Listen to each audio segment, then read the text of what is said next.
우리가 함께 읽은 그 본문에서요, 기도는 하나님의 때에 응답됩니다 라는 제목으로 하나님의 말씀을 전하도록 하겠습니다. 우리가 기도를 하는데요, 기도는 반드시 응답되어지는데, 응답되어지는 그 시기가 하나님의 때라는 것을 이 시간에 좀 살펴봤으면 좋겠는데요. 성경의 내용이 방대하죠.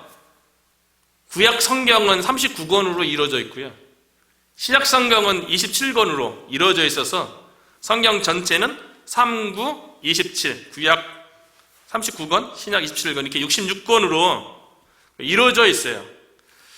이 성경 전체의 이야기에 대해서 만약에 요약을 한다면, 어떤 분은 성경 66권을 요약을 하면 하나님의 사랑이다, 어떤 분은 십자가다, 그리고 성경을 꽉 짜면 그리스도의 보혈이 흐른다, 이렇게 축약해서 이야기하는 분들도 계세요. 그래서 제가 가장 인상적으로 마음에 남는, 그 직관적으로 와닿는 구약 성경과 신약 성경의 요약은요, 어느 목사님이 요약하신 거예요. 구약 성경은 할머니가 애 낳은 이야기이고, 신약 성경은 처녀가 애 낳은 이야기이다 라고 이렇게 성경을 요약했어요. 구약 성경 39권이요, 할머니가 애 낳은 이야기를 다루는 거고요, 신약은 처녀가 애 낳은 이야기를 다룬 거래요. 구약 성경의 할머니가 애 낳은 이야기는 사라 이야기하는 거죠. 사라 65세 때 하나님께서 아들을 주겠다고 얘기했을 때 이미 아이를 낳을 수 없는 여인으로서 이제 경수가 끊어진 그런 상황 가운데 아들을 주겠다고 약속을 받았는데, 약속을 받았을 때 그때에도 하나님의 약속의 말씀이니까 이루어지는 거잖아요. 그런데 그 당시에 이루게 하는 것이 아니라 그 약속의 말씀을 25년 지나서 사라가 90세 때, 할머니가 애 못 낳죠.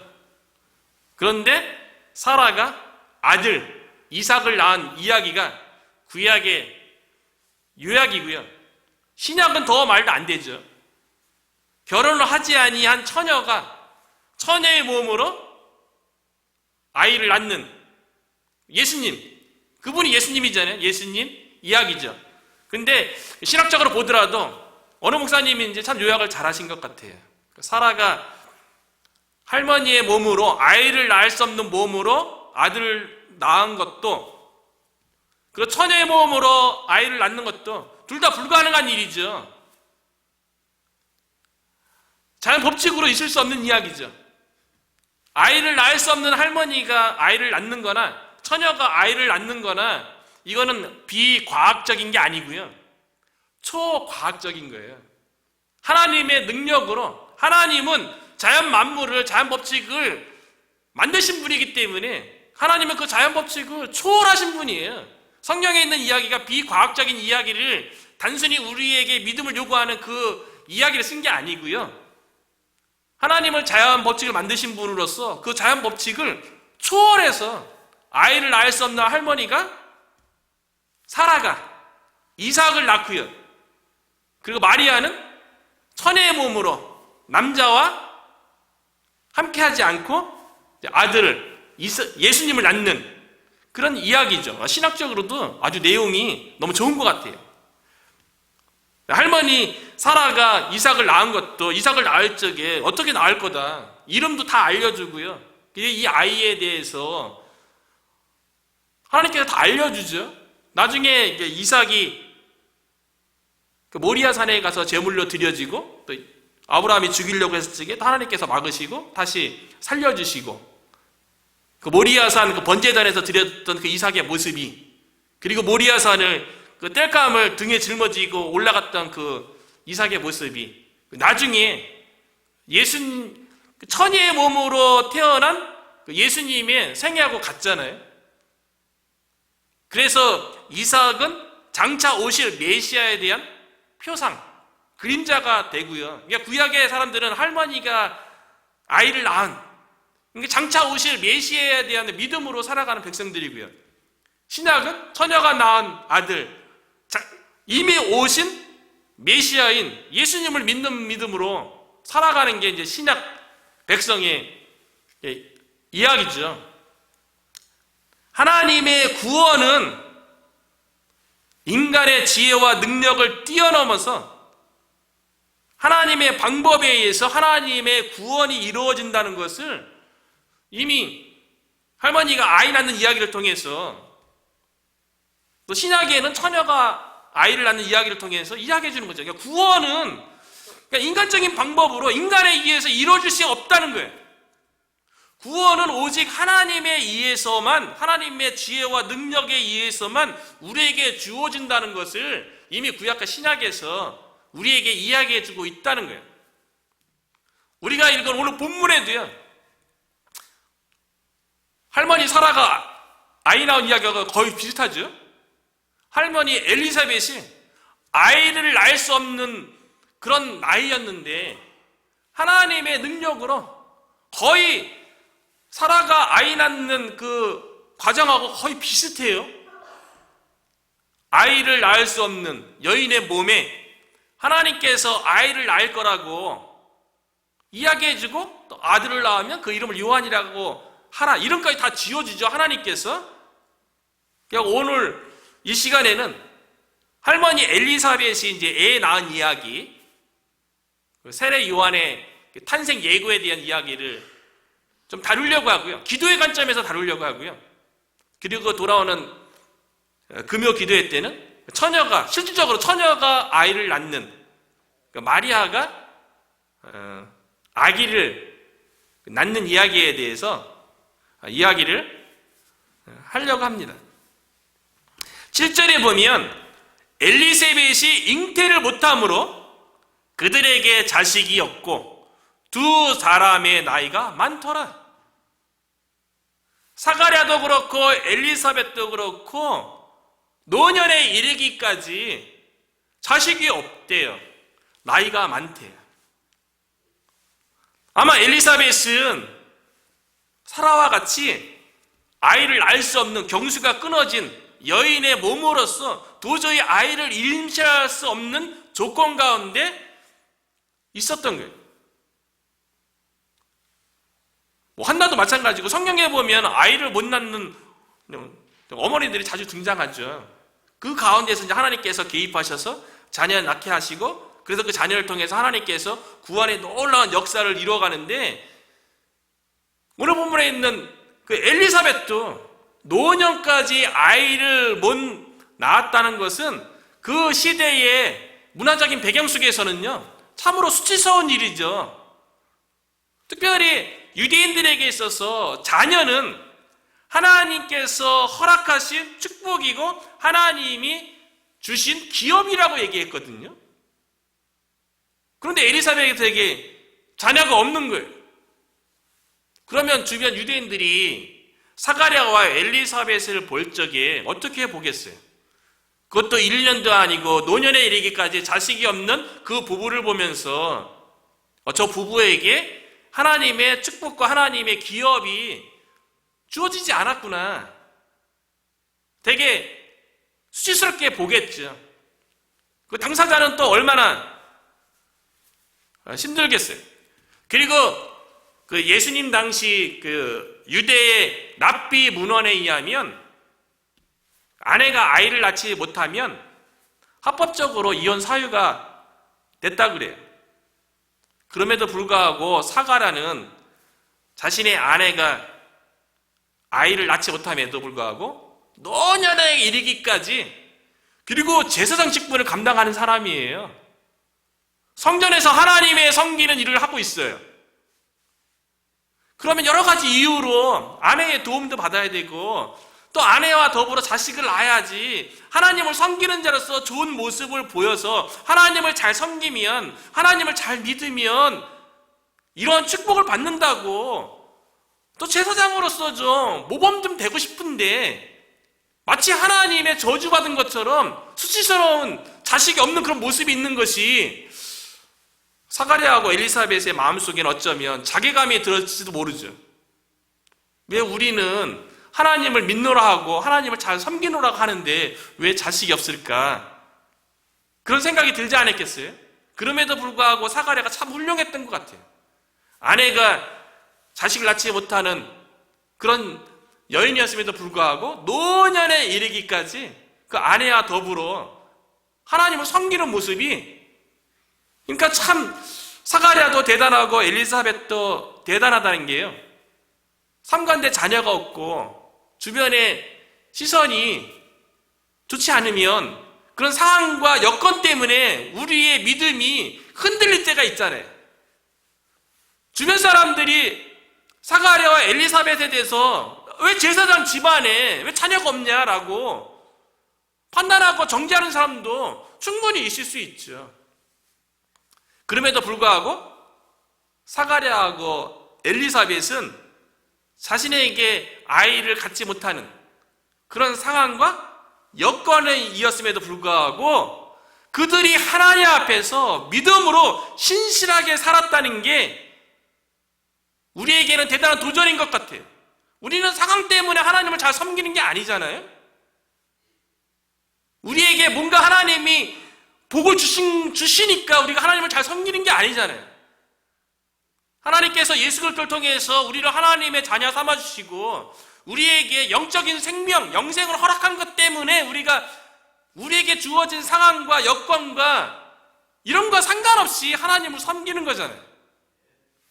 사가랴와 엘리사벳이 자녀가 없는 그런 상황이었음에도 불구하고 하나님을 신실하게 믿고 하나님을 정직하게 섬겼다는 거예요. 그래서 우리가 읽은 6절에 보니까 두 사람이 하나님 앞에 의인이라. 자녀가 없는데요, 자녀가 없어도 의인으로 살았다는 거예요. 의인은 믿음으로 사는 사람이잖아요. 두 사람이 하나님 앞에 의인이니 주의 모든 계명과 규례대로 흠이 없이 행하더라. 많은 도전이 되었어요. 우리는 때로는 우리의 상황이 좋지 않으면, 어려움이 있으면 우리 믿음이 상황과 환경을 따라가는 그런 경향이 있죠. 지치고 힘들어하는 경향이 있죠. 근데 사가랴 엘리사벳은 자녀를 낳지 못하는, 그래서 주변의 시선이 따가움에도 불구하고 그런 거가 전혀 상관없이 하나님 앞에서 의인으로 살았고요, 하나님 앞에서 흠이 없는 자였다는 거예요. 율법으로 이렇게 비춰보더라도 행실에 흠이 없는, 말씀대로 온전히 순종하려고 노력했던 그런 삶을 살았다는 거예요. 그런 사가랴하고 엘리사벳에게 하나님의 은혜가 주어졌다는 거예요. 우리가 하나님 앞에 어떠한 믿음의 자세로 어떠한 신앙 생활을 해야 되는지 사가랴 엘리사벳은 너무 분명하게 보여주는 거죠. 우리가 어떤 상황이든지 시대가 중요하지도 않아요. 그리고 이 사가랴하고 엘리사벳은 둘 다 제사장 집안이에요. 집안 때문에 신앙생활을 잘하는 것도 아니잖아요. 목사 집안이라고 자녀들이 신앙생활 잘하는 것도 아니고, 믿음 좋은 장로님이나 집사 가정이라고 자녀들이 신앙생활 잘하는 거 아니잖아요. 사가랴하고 엘리사벳은 제사장 집안이었음에도 불구하고 하나님 앞에 의롭게, 하나님 앞에 흠이 없게 신앙생활을 했다는 거예요. 특별히 이 당시에 제사장들이 어땠냐면요, 성경을 읽어보면 대제사장은 딱 한 명이에요. 아론의 후손으로 이어지는, 그리고 종신직이에요. 그 대제사장은 1년에 딱 한 번 7월 10날 대속죄일에 지성소에 들어가서 온 이스라엘 백성의 죄를 하나님 앞에 용서받고 지성소에서 하나님의 임재를 경험하고 하나님을 만나고 하나님의 말씀을 듣는 유일한 사람이 대제사장이거든요. 그런데 복음서에 보면, 또 사도전에 보면 그 당시에 대제사장들로 기록되어 있어요. 왜냐하면 로마의 지배 가운데 있으면서 대제사장이 마음대로 세상 권력에 의해서 바뀌고 막 그런 일들이 생긴 거예요. 성경 말씀대로 대제사장이 자신의 직분을 감당했던 것이 아니라 로마의 지배에 있다 보니까 대제사장의 권위가 땅에 떨어진 거죠. 세상 권력에 의해서 여러 사람이 막 세워지고 그러니까요. 그런 시대예요. 특별히 사가랴가 제사장의 직분을 감당하는 데 있어서 그가 의인으로 하나님 앞에 서 있고 흠이 없는 자로 있는다는 게 얼마나 주변의 제사장들을 보면서 그렇게 신앙생활하기가 쉽지 않은 여건이었어요. 왜냐하면 요한복음 2장에 보면 예수님께서 예루살렘 성전에 방문했다가 절기 지키러 방문했다가요, 성전에서 사람들이 뭐 했습니까? 양과 비둘기 파는 사람들, 그리고 돈 바꾸는 사람들. 예수님이 그 사람들을 보고 분노했어요. 그 사람들이 누군지 아십니까? 제사장들이에요. 성전에서 있었던 제사장들이 성전 안에서 양과 비둘기 파는 행위가 잘못된 게 아니에요. 성전에서 돈 바꾸는 행위가 잘못된 게 아니에요. 왜냐하면 유대인의 절기가 돼서 예루살렘에 와서 성전에서 제물을 드려야 되는데 제물은 흠이 없어야 돼요. 그런데 디아스포라 유대인들, 이스라엘 바깥에 있었던 유대인들, 그리고 예루살렘에서 멀리 떨어져 있는 유대인들이 예루살렘에 짐승 가지고 오다 보면 당연히 흠결이 생기죠. 그러면 제물로 드릴 수 없는 거예요. 그렇기 때문에 예루살렘 주변에서 짐승을 성전에서 돈 주고 사서 흠이 없고 깨끗한 제물로 드리기 위해서 성전에서 짐승을 파는 행위를 했던 거예요. 그런데 제사장들이요, 그 짐승을 파는 행위 속에 자신의 직분을 가지고 이권을 챙긴 거예요. 흠이 없는 짐승을 주면서 받을 돈만 받아야 되는데 더 받는 거죠. 그리고 흠이 없는 짐승을 해야 되는데 흠 있는 짐승도 껴서 팔기도 하고, 그렇게 자기 탐욕을 제사장들이 챙겼다고요. 그리고 돈 바꾸는 행위는 로마의 지배에 있었기 때문에 로마의 동전이 성전 안에 들어오면 로마의 동전에는 가이사의 형상이 새겨져 있으니까 이거를 하나님 앞에 드릴 수는 없잖아요. 그러니까 성전에서 유통되어지는 돈으로 바꿔야죠. 여기도 또 이제 돈을 얹어서 이권을 챙기는 거예요. 제사장들이 그런 일을 했다는 거예요. 그렇기 때문에 그 당시에 종교 지도자들하고 제사장 그룹, 이런 사람들이 왜 예수님을 싫어하냐면 타락한 시대 가운데 자신들이 가지고 있었던 기득권, 이권을 놓칠까봐. 그래서 결국은 이 제사장들, 서기관들, 바리새인들이 예루살렘 공회에서 예수님을 죽이려고 모의하는 거 아니에요? 자신들의 기득권 때문에요? 그걸 놓치기 싫어서요. 오늘날에도 자기 마음대로 살려고 하는 사람들이 자기 유익, 자기가 생각하는 이득 놓치기 싫은 사람들은 예수님 거부하는 거죠. 왜 예수님 싫어하겠어요? 예수님 믿으면 자기가 누리는 거, 그 기득권 놓칠까봐 예수님 믿지 않는 거죠. 타락한 제사장들 그룹 속에서 시대적인 상황도 별로 안 좋잖아요. 그리고 자신의 집안도 아내가 아이를 못 갖는 집안 분위기도 안 좋잖아요. 시대적인 분위기도 안 좋죠. 집안 분위기도 아이를 못 갖는 그런 분위기임에도 불구하고 사가랴와 엘리사벳은 하나님 앞에서 의인이었고요, 율법에 비추어 봤을 때 흠이 없었다고 그렇게 얘기하는 거예요. 이런 사람들을 통해서 주의 길이 예비되어지고, 이런 사람들을 통해서 하나님께서 하나님의 일을 하시는 거예요. 오늘날 우리 시대에 참 참을하잖아요. 그러나 괜찮아요. 하나님은 그런 가운데 사가랴와 엘리사벳처럼 하나님 앞에서 의롭게 살려고 하고 하나님 앞에서 말씀에 순종하면서 흠 없이 살려고 하는 그런 성실한 자, 하나님 앞에 신실한 자들을 통해서, 그 몇몇을 통해서 하나님은 구약시대든 신약시대든 오늘날까지 하나님은 하나님의 일을 해나갔다는 거죠. 저와 여러분이 사가랴와 엘리사벳처럼 하나님 앞에 말씀에 순종하고 신실한 자로 서서 우리를 통하여서 하나님께서 이 시대 가운데 하나님의 말씀의 권위가 땅에 떨어지고 복음의 능력이 이 땅 가운데 나타나지 않는 것처럼 여겨지는 이때에 우리를 통하여서 하나님께서 이 지역 가운데 새 일을 해 나가기를 주의 이름으로 축원합니다. 사가랴는요, 영적으로 타락한 그런 침울한 시대였음에도 불구하고 그 제사장들은 자기 이권을 챙기는 그런 탐욕스러운 그런 시대였음에도 불구하고요, 사가랴는 성전에서 제사장으로서 자기가 감당해야 할 자신의 자리, 자신의 역할을 성실하게 감당했다는 거예요. 그래서 8절에 보니까요, 마침 사가랴가 그 반열의 차례대로 하나님 앞에서 제사장의 직분을 행하여 제비를 뽑아갔고요. 그 당시에 제사장만 2만 명 정도가 있었다 그래요.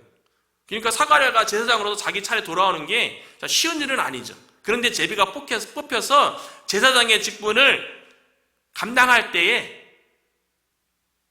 암울한 시대 속에도 불구하고 자신에게 주어진 성전에서 자기 자신이 맡은 직분에 있어서 성실하게 행했다는 거예요. 이런 사람들을 통해서 회복의 역사가 일어나는 거죠. 뭐 가정도 마찬가지고 교회도 마찬가지고요. 힘들고 어려워도요, 그 하나님 앞에 신실한 한 사람, 그 사람을 통해서 하나님께서는 회복시키시는 거죠. 예루살렘 성전에서 섬기는 수많은 탐욕스러운 제사장 가운데 하나님 앞에 신실한 사가랴를 통해서 성전이 회복되어지고 진짜 성전이신 예수님의 길이 예비되어지는 그런 일들을 감당하게 되는 거죠. 시대가 아무리 혼란스럽고 내 주변이 어지러워도요, 나에게 맡겨진 역할, 나에게 맡겨진 직분을 흔들림 없이 하나님 앞에서 성실하게 저와 여러분이 감당한다면 하나님께서 반드시 새 시대를 열 줄로 믿습니다. 사가랴가 자신의 직분을 성실하게 감당하잖아요. 그 감당하는 가운데 하나님의 놀라운 역사가 나타나요. 9절이죠. 제사장의 전례를 따라 제비를 뽑아 주의 성전에 들어가 분향하고, 아마 사가랴가 제사장으로 맡았던 역할이 성소에 들어가면 좌측에는 떡상이 있고요, 진설병이라고 그러죠.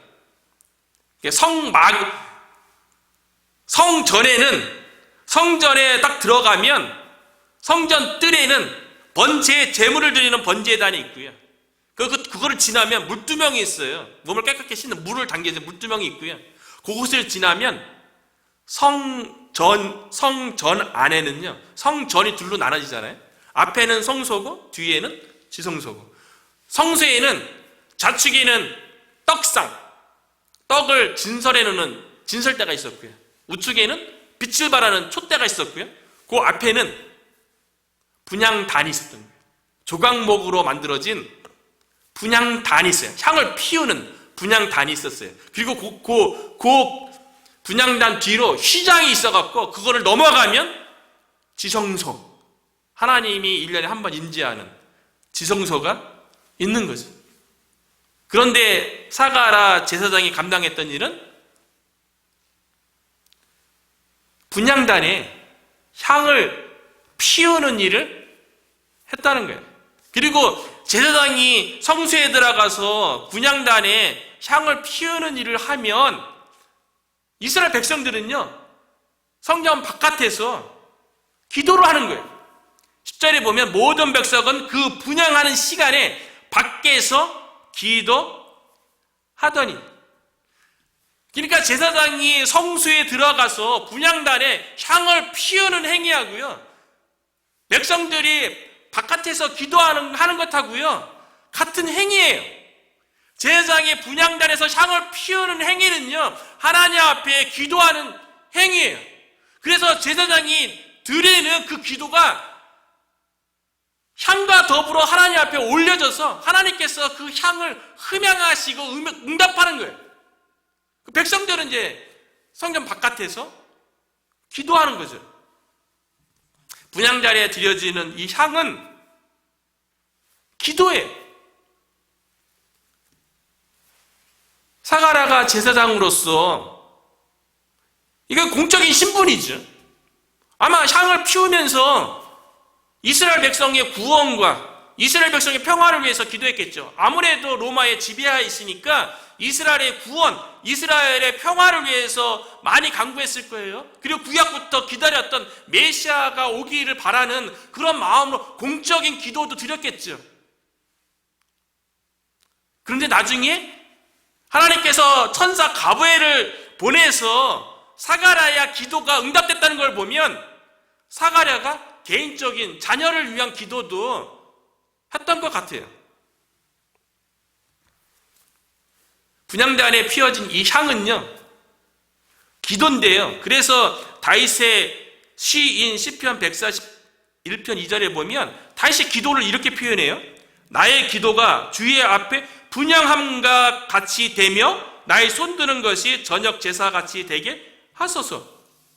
다윗이 기도하는 게 분향함, 향을 피워서 하나님 앞에 가는 것처럼 나의 기도가 하나님 앞에 향처럼 올라가게 해달라고 그렇게 시편에서 노래했고요. 요한계시록 8장 3절에 보니까요, 또 다른 천사가 와서 제단 곁에 서서 금 향로를 가지고 많은 향을 받아서 분향단에 향을 피우잖아요, 제사장이요. 그럼 향이 막 이렇게 피어나서 막 올라가겠죠. 그런데 천사가 그 옆에서요, 제단 곁에서 금 향로, 이런 거죠. 이거 의미가 있는 것 같아요. 좋은 것 같아요, 이런 것도요.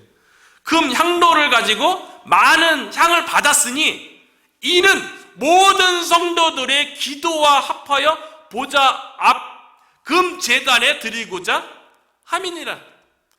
하나님의 보좌 앞에요, 금 제단이 있는데 그곳에 드리려고 천사가 향과 함께 드려지는 성도들의 기도를 다 모아서요, 금 향로에 담아갖고 하나님의 보좌 앞에 있는 금 제단에 이게 놓는데, 우리의 모든 기도는요, 하나님 앞에 분향함 같이 또 천사가 와서 금 향로로 우리의 기도를 다 이게 금 향로에 이게 담아서 하나님의 드림 같이 우리의 기도는 하나님 앞에 온전히 다 드려진다는 거예요. 우리의 모든 기도는 하나님께서 다 듣고 계시다는 거예요. 그러니까 우리가 기도하되 실망하지 말아야 할 이유는요, 하나님께서 우리의 기도를 듣고 계시다는 거예요. 근데 우리가 기도하면서 실망하는 이유는 뭐예요? 그 때 때문에 실망하는 거죠. 하나님의 우리의 기도를 다 듣고 계시고 우리의 기도에 반드시 응답하시는 분이신데 이걸 믿어야 되는데, 우리는 그것을 믿는 것보다도 우리의 기도의 응답에 대해서 나의 때를 고집하니까 그 고집 때문에 우리가 힘들어하는 거죠. 왜 하나님이 빨리 응답 안 해줘요? 하나님, 아무리 상황을 보고 내 주변을 봐도 이때 하나님께서 응답해 주는 게 맞는 것 같은데 왜 하나님 이때 응답 안 해주세요? 그렇게 느끼니까 우리가 사실은 기도 가운데 실망하는 거죠. 그런데 기도 응답의 때는 우리에게 있는 게 아니에요. 기도 응답을 듣고 지금 다 이렇게 모으고 계시잖아요. 이게 금 제단에요. 응답하시는 분은, 그 때를 정하시는 분은 하나님이라는 거죠. 제사장 사가랴가 분향단에서 막 향을 피웠어요. 기도했어요. 하나님께서 들으시고 그 노년에 그 자녀를 위해서 얼마나 많이 기도했겠어요. 어쩌면 초창기 때는 이렇게 젊었을 때 많이 기도하다가 한동안 기도하고 잊었을 수도 있어요. 그래도 괜찮아요. 제사장 직분 감당하는데 제사장으로서 민족 공적인 기도를 해야죠. 개인적인 기도 많이 했겠어요? 초창기는 했었어서. 그런데 하나님은 이전에 기도했던 것도요, 잊지 않고 다 기억하고 계세요. 우리는 기도했다가 잊을 수 있는데 하나님은 우리의 기도를 잊지 않으세요. 그리고 응답해 주시는데요, 하나님께서 사가랴의 기도를 응답하시는데 천사를 직접 보내서 하나님께서 사가랴의 기도에 어떻게 응답했는지 천사를 통해서 구체적으로 기도 응답이 무엇인지 이야기를 해줍니다. 13절이죠. 천사가 그에게 이르되 사가랴여 무서워하지 말라. 너의 간구들이 들린지라. 향이 하나님 앞에 올라갔던 것처럼 천사가 그 향로로 향과 더불어 성대 기도를 하나님의 제단에 놓았던 것처럼 너의 간구함이 들린지라. 근데 이게 영어 성경은 현재 수동태도 있고 막 그런데 그거보다도 나이 많았을 때 분향단에 가서 향을 드리면서 개인 기도했겠어요? 저는 그렇지 않다고 생각을 해요. 아무래도 공적인 기도를 이스라엘 백성을 위한 기도를 했겠죠. 아무래도 이전에 기도 드렸던 거를 저는 응답했다고 믿어요. 너의 간구함이 들린지라. 이게 이제 헬라어 원문에 보면 부정 과거형 시제인데요. 부정 과거형 시제는 헬라어에서 어떤 의미를 가지고 있냐면 이거는 과거에도 들렸고 현재에도 들린다라는 의미를 가지고 있대요. 아마 그러니까 너의 간구가 들렸다는 거는 너가 과거에 너 자녀를 위해서 기도한 거 내가 기억하고 있어 라는 의미가 있는 것 같아요. 그래서 NIV 영어 성경을 보면 이렇게 번역을 했어요. Your prayer has been heard. 너의 기도가 들려왔다. 과거서부터 지금까지 들려왔다고 그렇게 현재 완료 수동형으로 번역을 했어요. 사가랴의 기도, 이전 기도.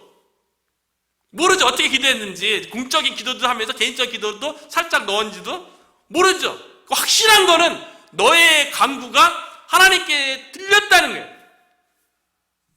우리의 과거에 드렸던 기도, 지금 드리는 모든 기도, 그 향으로 하나님 앞에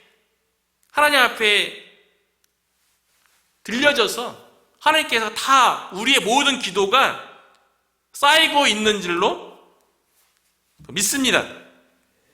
이 가브리엘 천사가 이제 간구가 들렸다. 기도의 응답에 대해서 구체적으로 이렇게 이야기를 하는데요. 그 13절 후반부에 보니까요. 너의 간구함이 들린지라 내 아내 엘리사벳이 내게 아들을 낳아주리니 그 이름을 요한이라 하라. 나이가 늙었어요. 남편은 괜찮죠. 남자는 괜찮잖아요. 남자는 지푸라기 들 힘만 있어도 자녀를 낳을 수 있다. 그런 얘기도 있고 재밌는 표현이 많은 것 같아요. 숟가락 들 힘만 있어도 자녀를 낳을 수 있다. 남자는 그렇게 얘기해요. 근데 여인의 몸은 그게 아니잖아요. 경수가 끊어지면 아이를 낳을 수 없는 몸의 상태가 되는 거잖아요. 그런데 엘리사벳이 아들을 낳는데 그리고 이름도 알려줘요. 요한이라. 요한은 여호와는 은혜로우시다. 여호와는 자비로우시다. 이런 의미를 가지고 있는데요. 예수님의 이름대로 살았잖아요. 자기 백성을 저희 죄에서 구원할 자. 이 이름대로 예수님도 살았고요. 요한도 여호와는 은혜로우시다. 이 이름처럼 구약의 마지막 선지자가 말라기 선지자예요. 그 말라기 선지자가 등장하고 세례 요한이 등장하기 전까지 400년 동안 하나님께서 침묵하셨어요. 영적인 암울한기였다고요. 하나님의 말씀이 없는 시대였다고요. 그런데 세례 요한의 등장으로 인해서 여호와는 은혜로우시다. 하나님의 은혜의 시대가 열리게 됐다는 거예요. 이게 이제 세례 요한이 주의 길을 예비하는 그 사역을 감당하는 거죠.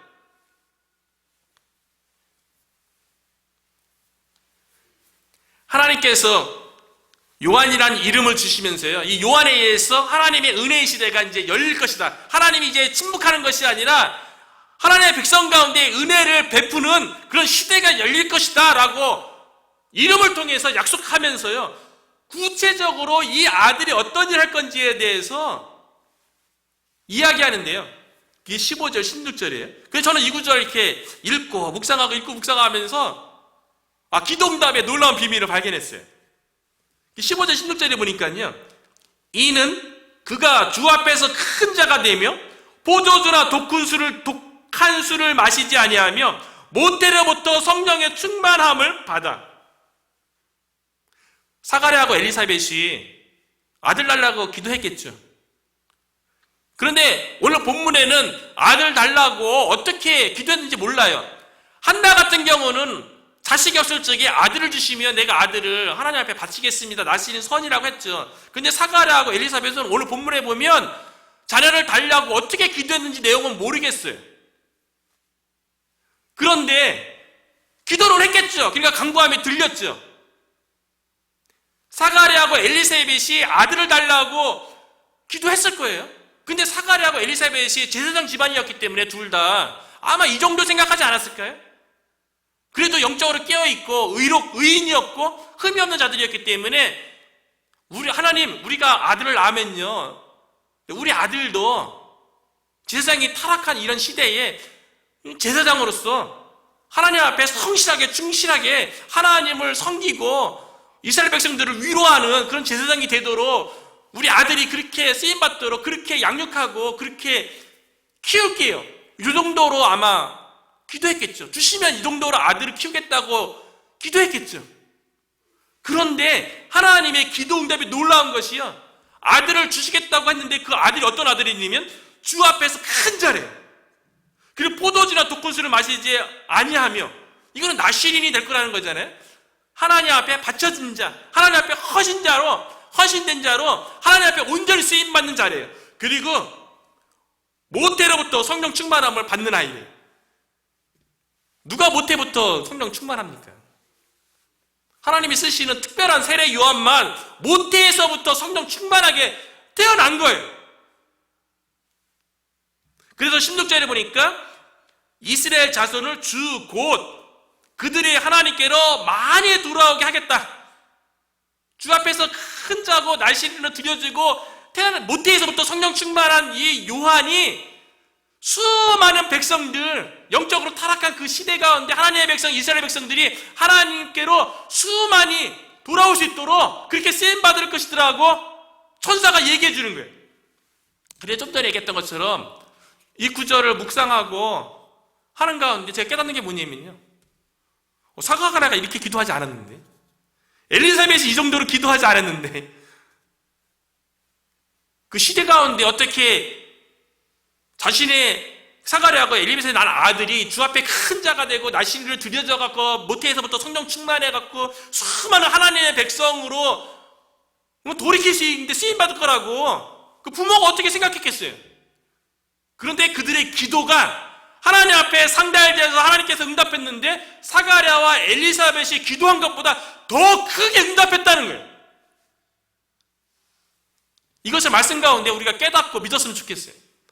우리가 기도하는 것보다, 우리가 기도하는 거 하나님이 다 기억하고 계시잖아요. 금 제단 위에 쌓이게 하시잖아요. 그 하나님의 때가 되면 응답하시는데 우리가 간구하는 것보다 더 크게 응답해 주신다는 거예요. 그러면서 이 요한이 어떤 일을 또 할 것인지 계속 설명하는데요, 이스라엘 백성을 하나님께 돌아온다고, 이스라엘 백성의 회복을 위해서 쓰임받을 뿐만 아니라 특별히 저의 눈길이 간 구절이 있었어요. 그 구절이 무엇이냐면 17절이에요. 그가 또 엘리야의 심령과 능력으로 주 앞에 먼저 와서 아버지의 마음을 자식에게 거스르는 자를 의인의 슬기에 돌아오게 하고 주를 위하여 세운 백성을 준비하리라. 예수님을 위한 백성들을 준비하고, 근데 여기서 특별히 저의 눈길이 들어왔던 얘기는 뭐냐면요, 세례 요한은 엘리야처럼 온 거예요. 엘리야의 심령과 능력으로 사역을 하는데요, 가족을 회복하는 일에 쓰임만 돼요.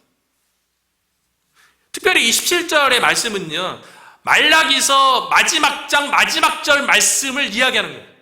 그 예언이 세례 요한을 통해서 성취하는 것을 보여주는데요, 말라기 마지막 장 마지막 9절의 말씀이 무엇이냐면 말라기 4장 5절의 말씀인데요, 보라, 여호와의 크고 두려운 날이 이르기 전에 내가 선지자 엘리야를 너에게 보내리니.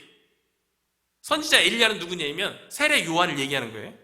근데 와서 할 일이 뭐냐면 6절의 마지막 절인데요, 그가 아버지의 마음을 자녀에게로 돌이키게 하고 자녀들의 마음을 그들의 아버지에게로 돌이키게 하리라.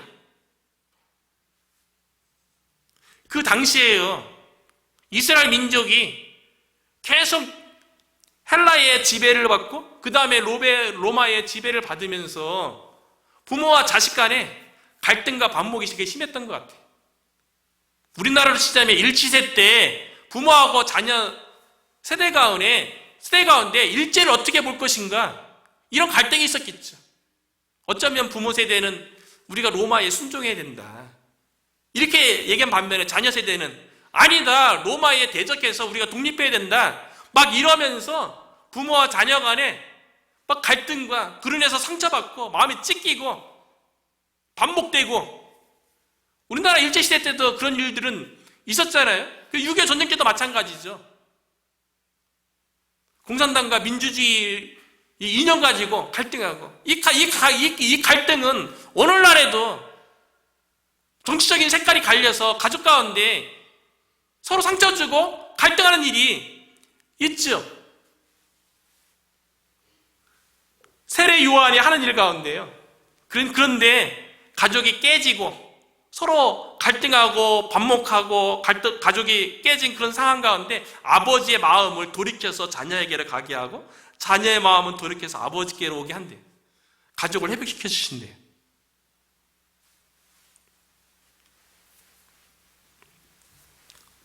얼마나 놀라운 말씀입니까? 우리가 이런 일들을 해야죠. 이거 보고만 해서만 가능한 일이죠. 어떻게 아버지의 마음을 자녀에게로 돌이킬 수 있고, 세상에 어떠한 방법으로 자녀의 마음을 아버지께로 돌이키겠어요? 아버지가 자녀를 향해서 마음을 돌이켜서 사랑과 용서로 품고, 자녀는 아버지께로 마음을 돌이켜서 아버지를 존중하고 아버지의 말에 순종하고. 성경 말씀대로요, 요한이 와서 가정의 회복을 위해서 쓰임받는다. 어쩌면 오늘날 우리 교회가, 아니면 저와 여러분이 이 시대 가운데 찢기고 상한 가족 가운데 부모와 자녀 세대 가운데, 어쩌면 미국에 사는 우리들도 어쩌면 부모의 한국의 문화와 한국의 언어, 그 자녀들은 미국의 문화와 미국의 언어, 이런 사이 가운데 갈등과 반목이 있잖아요.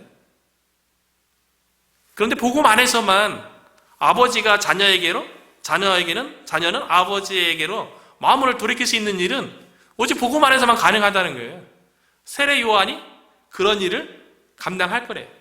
너무나 이 말씀이 너무나도 고마웠어요. 왜냐하면 이스라엘 백성의 회복만을 위해서 세례 요한이 쓰임받는 것이 아니라 각 가정의, 깨어진 가정의 회복을 위해서도 세례 요한이 쓰임받는다는 거예요. 가족이 회복되어져야지 그것이 주의 길을 예배하는 사역이 된다는 거죠. 이거를 쭉 보면서 우리가 기도하는 것보다 사가랴가 엘리사벳이 자식을 위해서 기도하면서 이 정도 자녀에게 일어날 것을 기대하고 이렇게 돼달라고 기도했겠어요? 아니죠. 그런데 하나님께서는 천사를 통해서 사가랴와 엘리사벳의 자식을 위한 기도보다 더 크게 응답해 주신 줄로 믿습니다. 우리가 이것을 믿어야지 돼요. 그래서 예수님도 말씀하시잖아요. 마태복음 7장 11절에 보면 너희가 악한 자라도 좋은 것으로 자식에게 줄 줄 알거든 하물며 하늘에 계신 너희 아버지께서 구하는 자에게 좋은 것으로 주시지 않겠느냐. 우리에게 늘 우리가 구한 것보다 더 좋은 것 주시는 분이 우리가 믿는 하나님 아버지인 줄로 믿습니다. 이렇게 응답되었으면 믿음으로 받아야죠. 근데 사가랴는 다 좋았는데 끝에 가서 좀 부족한 면이 보였어요. 인간적이죠. 사가랴가요, 놀랍게 응답해 주니까, 자기가 기도한 것보다 너무나도 크게 응답해 주니까 아마 놀랐는지도 모르겠어요. 그래서 사가랴가 믿음으로 반응하지 못했어요. 그 내용이 18절이죠. 사가랴가 천사에게 이르되 내가 이것을 어떻게 알리요? 너무나 큰 응답을 주시니까 내가 이것을 어떻게 알리요? 내가 늙고 아내도 나이가 많으니이다. 너무 하나님의 응답이 너무 크니까요, 감당이 안 되고 그 하나님께서 천사를 통해서 들려주신 기도의 응답의 그 말씀보다도 자기 자신이 보였던 거예요. 너무 크니까. 믿음으로 받아야죠, 그냥. 자기 자신의 늙음, 아내의 늙음, 아이를 잉태 못하는 그 몸의 상태를 보고 어떤 그런 일이 있겠습니까? 라고 의심했어요. 그럼에도 불구하고 하나님께서는요, 아무래도 사가랴가 엘리사벳과 더불어 의인이었고 흠이 없는 자였기 때문에 잠깐의 징계를 줄지언정 그에게 허락한 기도 응답을 거두지는 않으세요. 그래서 사가랴에게요, 의심했기 때문에 잠시 아무 말 못하게 말 못하는 벙어리로 만들어버려요. 그리고 나중에 엘리사벳이 잉태하죠. 잉태하고 나중에 아들을 낳았을 적에 아들의 이름을 짓는 그런 상황 가운데 누구의 이름을 따라서 뭐 아버지, 할아버지, 뭐 친척들이 막 상의할 적이에요. 사가랴가 이전에 요한이라는 거를 기도 가운데 들었잖아요. 그래갖고 요한이라고 서판에 적어내요. 그 이후에, 그 이전에 하나님께서 기도 응답을 주셔서 그 이름, 그러니까 하나님께서 그 사가랴의 말을 못하게 한 것은, 벙어리 되게 한 것은 아무 말 하지 말고 하나님의 기도 응답된 그 말씀을 묵상하면서 근신하라고 그런 것 같아요.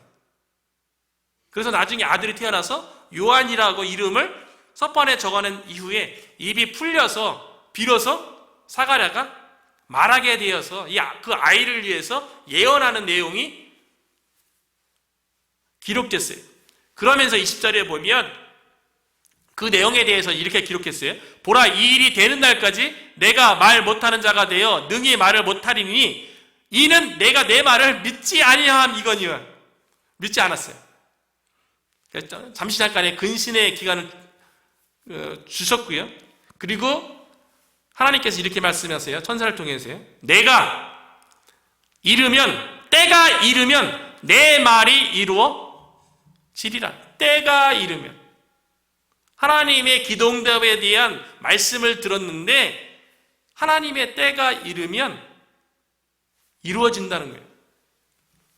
사가랴 엘리사벳에게 있어서 아마 시대적인 사명을 감당하기 위해서 뭐 젊었을 때 아이 줄 수도 있죠. 그것보다도 노년에 아이를 낳을 수 없는 상황 가운데 자녀를 주심으로 이 모든 과정이 하나님의 계획과 하나님의 능력으로 자녀가 주어졌고 이 자녀를 통해서 새 시대를, 하나님의 은혜의 시대를 여시기 위한 놀라운 계획을 사가랴에게 주시기 위해서 하나님의 때를 기다린 거죠. 아버지는 자녀에게 가장 좋은 때에 자녀에게 필요한 것을 주기를 원해요. 뭐 저도 자녀들이 자전거 달라고 그랬는데 나이 돼서 한 5살, 6살 됐을 때 바퀴 달린 거, 처음에 바퀴 달린 거 안 타겠대요. 안 되죠. 바퀴 달린 거 타갖고 자전거 타는 거 익숙해져야지 그 다음에 보조바퀴 떼는 거죠. 그리고 익숙해지면 보조바퀴 떼고, 또 나이 키가 크면 좀 자전거를 좀 더 큰 거 사주고, 중학생이 되면 핸드폰 사주기로 했고요. 고등학생이 되면 노트북 사주고, 대학생이 되면 일반적으로 이제 자동차, 여건이 되면 자동차를 사주고, 아이들의 가장 필요한 때, 그 시기 때 부모님이 허락하는 것처럼 하나님도 스가랴와 엘리사벳에게 가장 좋은 때, 그때가 노년의 때였어요. 아마 시대적인 상황 가운데 하나님께 쓰시기 위한 계획이 있었던 거죠. 주의 길을 예비하기 위한, 그 사역에 쓰임받기 위해서 노년의 때에 가장 좋은 때죠. 크게 쓰임받기 위해서. 하나님의 때에 사가랴의 기도가 응답됐다는 것을 우리가 명심하면서요, 우리가 기도 가운데 하나님의 때가 되면 우리를 통하여서 하나님의 은혜의 시대를 여시는데 우리 교회가 쓰임받고요, 하나님, 우리에게 가장 좋은 때가 아닌 하나님께서 이 시대를 보시고 가장 좋은 때에 우리를 통하여서 하나님께서 구원의 놀라운 은혜의 시대를 여실 것을 믿으시기를 주의 이름으로 축원합니다.